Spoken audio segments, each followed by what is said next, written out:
Hi guys, welcome to ஜெய்ஸ் vlog. போன வீடியோவில் நம்மளோட ட்ராவல் ஜேர்னி தான் சொல்லியிருப்போம். இந்த வீடியோவில் ஊருக்கு போய் என்னதான் நடந்துச்சு, எதுக்கு போனோன்றது தாங்க சொல்ல போகிறோம். இதை தொகுத்து வீடியோவாக உங்களிடம் கூற வந்திருப்பது நான் தான் ஜெய் தமிழ்.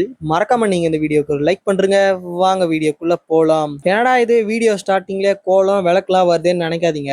நீங்கள் கெஸ் பண்ணியிருப்பீங்கன்னு நான் நினைக்கிறேன். ஆனாலும் உங்ககிட்ட சொல்ல வருகிறேன். சொல்ல போனால் இன்னைக்கு எங்கள் வீட்டில் கூழ் ஊத்துற பண்டிகை தாங்க கொண்டாட போகிறோம். பொசுக்குன்னு எதனால் கொண்டாடுறோம்லாம் நீங்கள் கேட்டுறக்கூடாது. ஏனென்றால் அது எனக்கே தெரியாது. நானும் எங்க மாமா பொண்ணும் ஜாலியா ரசனா குடிக்க வந்துட்டோங்க. அங்க அவ்வளவு வேலை நடந்திருந்தாலும் நமக்கு முக்கியம் ரசனா அப்படின்னு சொல்றதுக்குள்ள எங்க அப்பா வந்து சீக்கிரம் குளிச்சுட்டு கிளம்புடா சாமி கும்பலான்னு சொல்லிட்டாரு. அதனால நானும் பக்காவாக ரெடியாகி விட்டேன் எங்க பாட்டியுடன். நம்மளோட கண்ணு வழக்கம் போல அந்த குண்டா பக்கம் தான் போச்சு. ஆனாலும் எங்க ஆயா ஒரு போட்டோ எடுக்க சொன்னதுனால அந்த போட்டோ எடுத்துட்டு இலைகள் எல்லாம் பரிமாறி விட்டு நாங்களும் சாமி கும்பிட தொடங்கி விட்டோம். முதலில் கூட்டத்தில் இருக்கும் ஒருத்தருக்காக சாமியுடன் சுத்தி காமிச்சாங்க. எங்க ஆயா, எங்க அம்மா, நானு, அந்த மாதிரி எல்லாரும் நன்றாக சாமிக்கு கற்பூரம் காமிச்சு படைச்சிட்டு சாமியின் பாதங்களில் விழுந்து ஆசீர்வாதம் வாங்கி ஸ்ட்ரைட்டா எங்க உட்காருவோம்னு உங்களுக்கே தெரியும். நம்மளுக்கு முக்கியம் பந்தி இல்லைன்னா சாப்பாடு. அந்த மாதிரி இன்னைக்கு ஸ்பெஷல்னா கூழ்.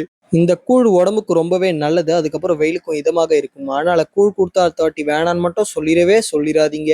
ஆதாகப்பட்டது இத்துடன் இந்த வீடியோ முடிகிறது. ஆனா இந்த வீடியோக்கு பார்ட் 2 இருக்குங்க. பார்ட் 2ல என்னென்ன நடந்துச்சுன்றத சொல்றதுக்கு தான் உங்களது ஜெய்ஸ் vlog பேஜ் இருக்கிறது. ஸோ நீங்க இந்த வீடியோக்கு லைக் பண்ணிருப்பீங்கன்னு நினைக்கிறேன். மறக்காம நம்ம சேனலை சப்ஸ்கிரைப்